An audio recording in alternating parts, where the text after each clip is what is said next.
Terlihat dari video amatir milik pedagang di Pasar Impres Kota Pinang, yang mana seorang pria diarak oleh warga secara beramai-ramai karena kedapatan mengambil handphone seorang pedagang baju. Salah seorang pedagang bernama Ipong menyampaikan kejadian pencurian tersebut terjadi pada pukul 2 sore, yang mana seorang pria melakukan pencurian di salah satu kios baju.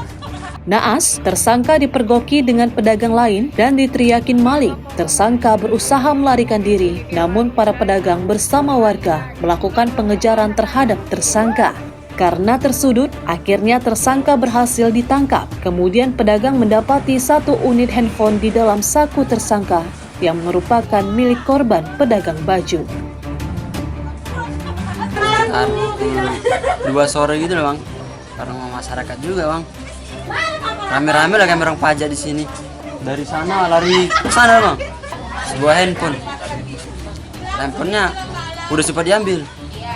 Ya, masyarakat sebelah sini bagian pajak teriak-teriak maling-maling. Ya rame-rame lah ngejar kan bang. Tersangka udah di kantor polisi bang. Kejadian bermula saat korban menjaga kios di pasar.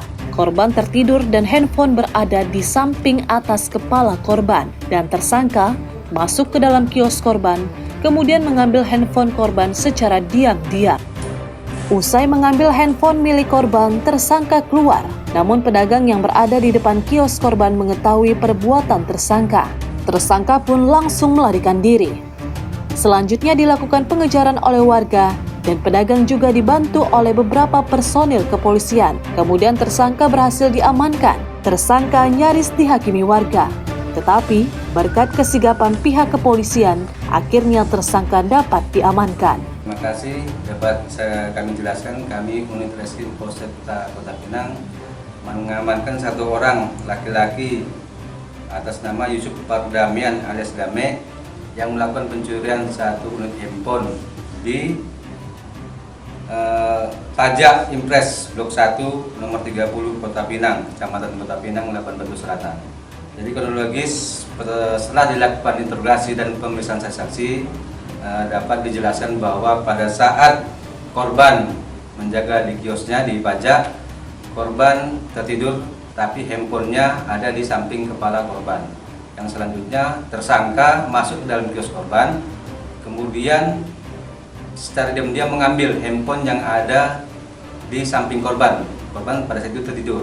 Setelah mengambil, tersangka keluar, tetapi saksi yang lain yang di depan kios korban melihat apa yang dilakukan oleh tersangka, sehingga menegur tersangka dan kemudian tersangka melarikan diri.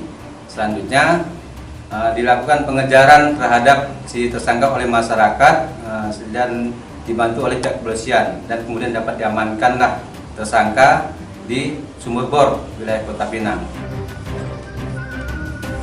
Tersangka juga merupakan seorang residivis dengan kasus yang sama. Untuk tersangka akan dikenakan pasal 362 KUHP dengan hukuman 5 tahun penjara.